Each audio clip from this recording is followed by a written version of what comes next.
तो प्रॉब्लम 4 हमारे पास ही calculating profit on deposit, यानी डिपॉजिट्स के ऊपर जो पैसे आप बैंक में जमा कराते हैं, ठीक है, उनके ऊपर किस तरह से प्रॉफिट कैलकुलेट किया जा सकता है। अब उसके ऊपर हमने दो तरह से पढ़ा था, एक था सिंपल प्रॉफिट और एक था कंपाउंड प्रॉफिट, ठीक है, कंपाउंड प्रॉफिट। अब इस केस में हम कंपाउंड की बात करेंगे। Javed invest ₹800 eight 12.5% per annum, ठीक है। इन्वेस्ट कितने कर रहे जी जावेद, ठीक है। चले यहाँ पे साइज थोड़ा सा चेंज कर लेते हैं। इन्वेस्ट कितने कर रहा है, इन्वेस्टमेंट, ठीक है। इन्वेस्टमेंट कितनी है, ₹800। जावेद इन्वेस्टमेंट लिख लें बेशक, 800 है, ठीक है।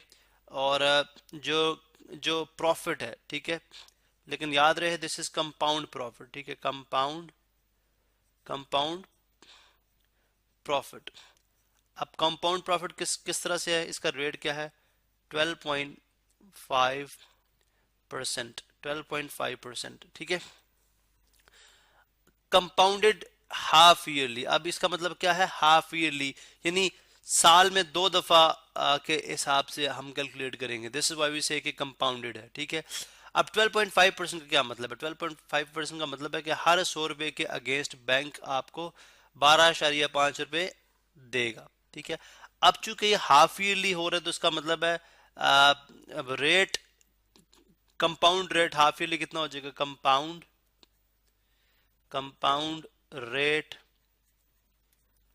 हाफ ईयरली, ठीक है, half yearly. Because half yearly हमें अलग से कैलकुलेट करना पड़ेगा, हाफ ईयरली हमें अलग से कैलकुलेट करना पड़ेगा। वो किस तरह से आएगा, वो डेफिनेटली जो ईयरली है, ठीक है, 12% ईयरली है, ये यहाँ पे लिख दें, दिस इज ईयरली, यानी सालाना, साल में एक दफा।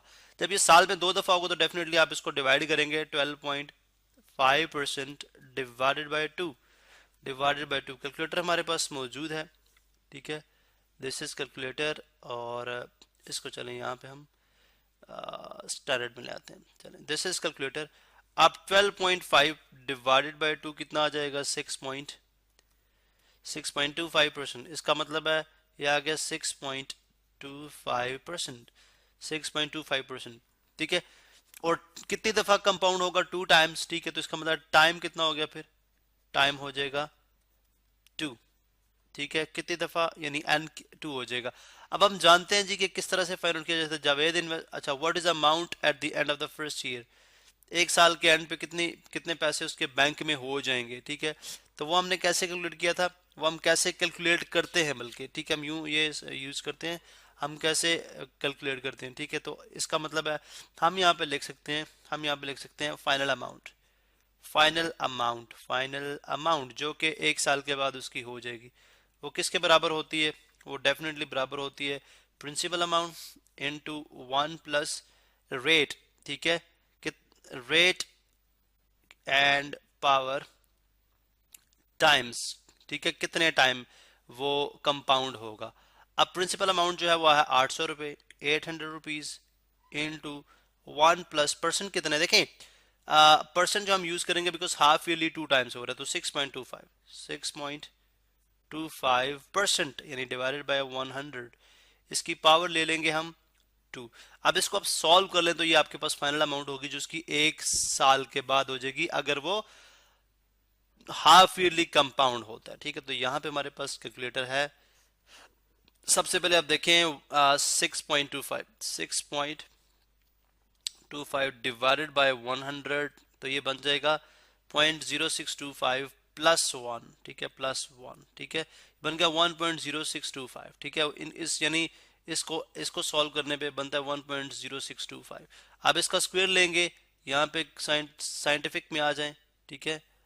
तो ये बन जाएगा 1.025, इसका स्क्वायर करें तो ये बन जाता है 1.12890625, और इसको मल्टीप्लाइड बाय 800, मल्टीप्लाइड बाय 800, तो ये देखने कितना आ गया, 903.125 रुपीज 903.125, ठीक है।